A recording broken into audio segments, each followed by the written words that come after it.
Hi, everyone. I just want to say that I miss you very much and I hope you had a good Easter.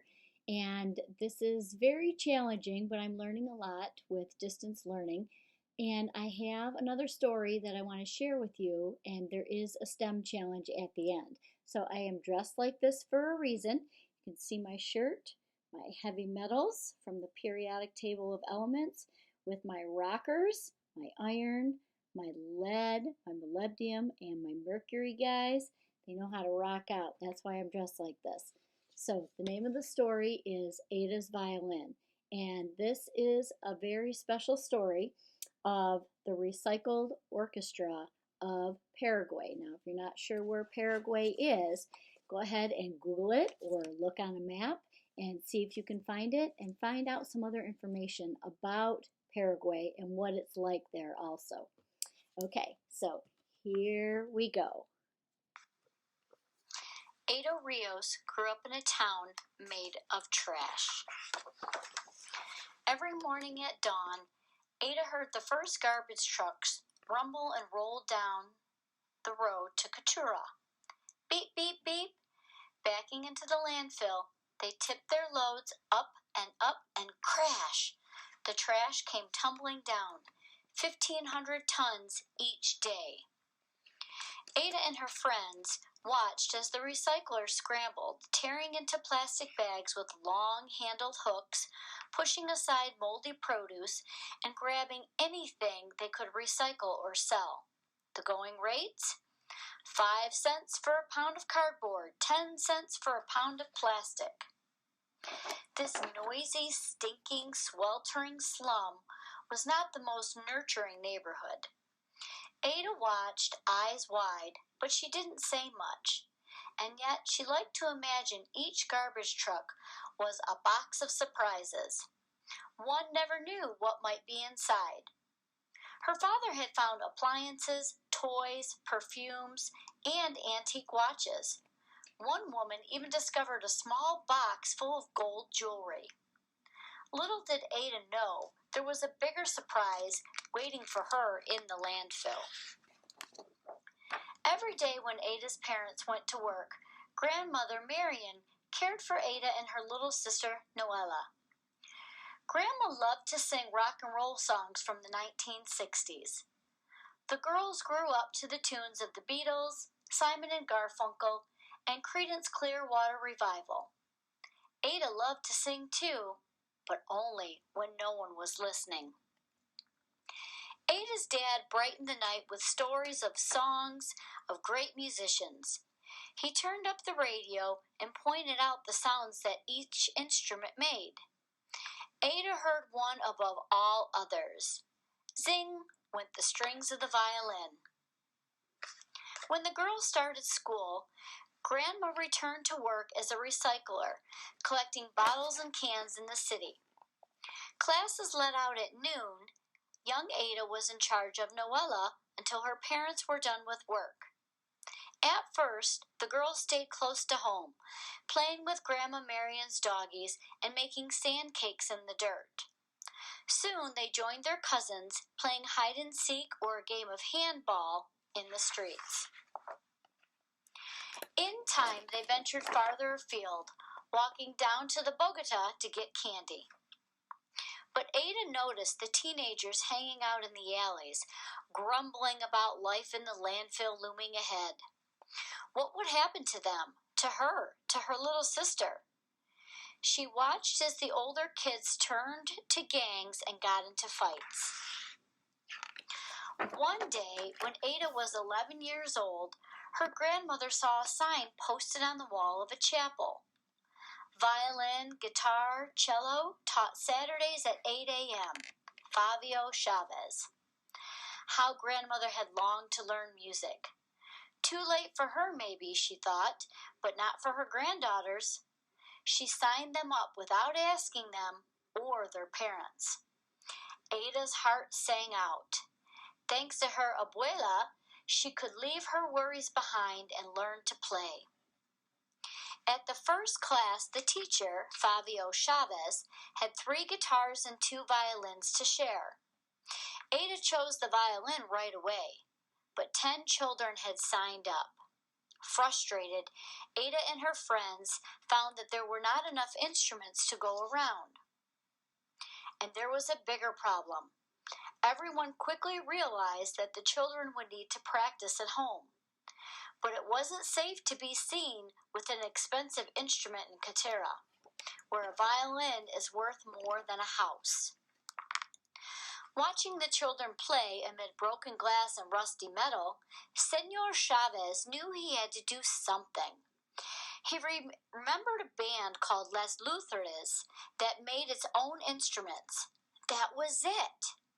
He asked Nicolas Cola Gomez, a ganchero and carpenter, for help. Senor Gomez found a discarded drum with a big hole in it. What could he use to fix it? He picked through the trash and discovered an old X-ray film. Would that work? It did. Senor Gomez kept experimenting, and others like Tito Romero helped. Inventing instruments wasn't easy, but they fiddled around, discovering which materials hit just the right notes. They transformed oil drums into cellos, water pipes into flutes, and packing crates into guitars. Soon there were enough instruments for all of the children who wanted to play. Ada chose a violin made from an old paint can, an aluminum baking tray, a fork, and a piece of wooden crate. Worthless to thieves, it was invaluable to her. It was a violin of her very own. Senor Chavez set up a strict schedule of 3-hour lessons. The class had no classrooms, so they played outside, despite the 100-degree heat and sudden downpours. At first, Ada and the others struggled. Sharps and flats clanged and clashed. Playing an instrument is a process. It doesn't matter if one is rich or poor, ugly, fat, thin. You cannot learn to play an instrument overnight, Senor Chavez told the children. Some kids decided it was too much work and gave up, but not Ada. After the lesson, she would practice at home, sometimes 2 hours a day. In the screeches, twangs, and tweets hit all the right notes. Their class became a small island where Chavez taught them to respect themselves and one another. Be kind, always say please and thank you, say you're sorry, be dedicated when you commit to something, Senor Chavez told the children. Soon the ragtag crew of kids learned to tune in, to listen to one another, to band together. The recycled orchestra was born. From then on, there was something new in the air in Katera. Gancheros trudging home from the landfill might lift their heads to hear the sound of Ada's violin, or the strains of Bibi's cello, or the strum of Noela's guitar. A symphony of sound helped to lift them beyond the heat, the stench, and their aching backs. With her violin, Ada could close her eyes and imagine a different life. She could soar on the high, bright, bittersweet notes to a place far away. She could be who she was meant to be.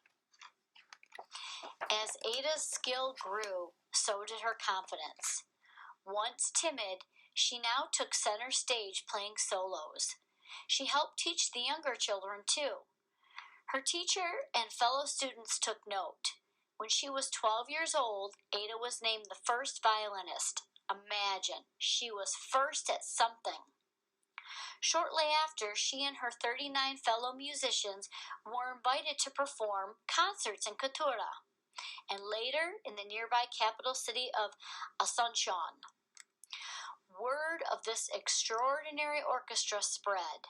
Soon they were asked to perform in other cities, and even other countries.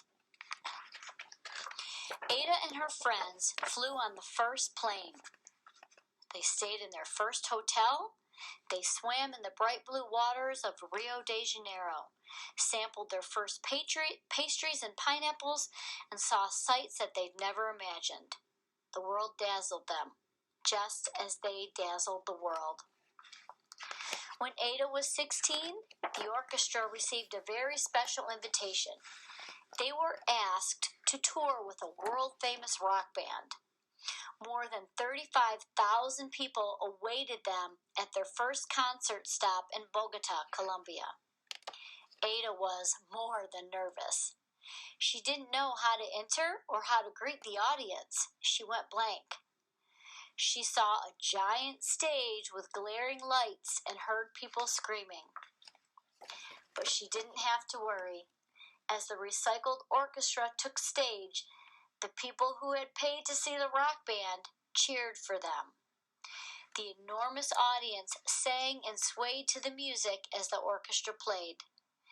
And as their performance came to a close, a crescendo of cheers, chants, and applause resounded across the park. The astonished kids bowed, grinning at one another. They had discovered the surprise waiting in the landfill. Buried in the trash was music, and buried in themselves was something to be proud of. Now, here is a picture of the Recycled Orchestra. You can check them out with all of their cool instruments made from recycled materials.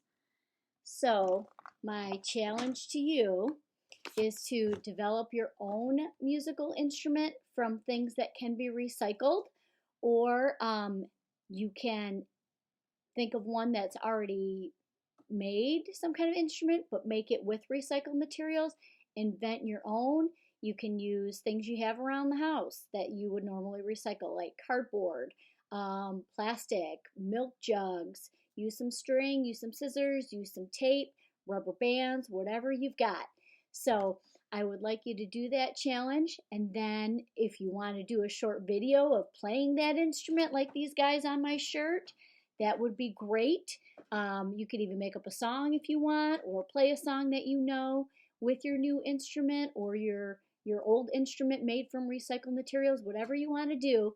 But please, please, please make sure that you send it to my email. Have your parents send it to my email address, which you can find on the rosevillepride.org or Class Dojo. I look very forward to seeing your creations, and I do miss you guys very much. I can't wait. Keep them coming. Bye-bye. Have a good day.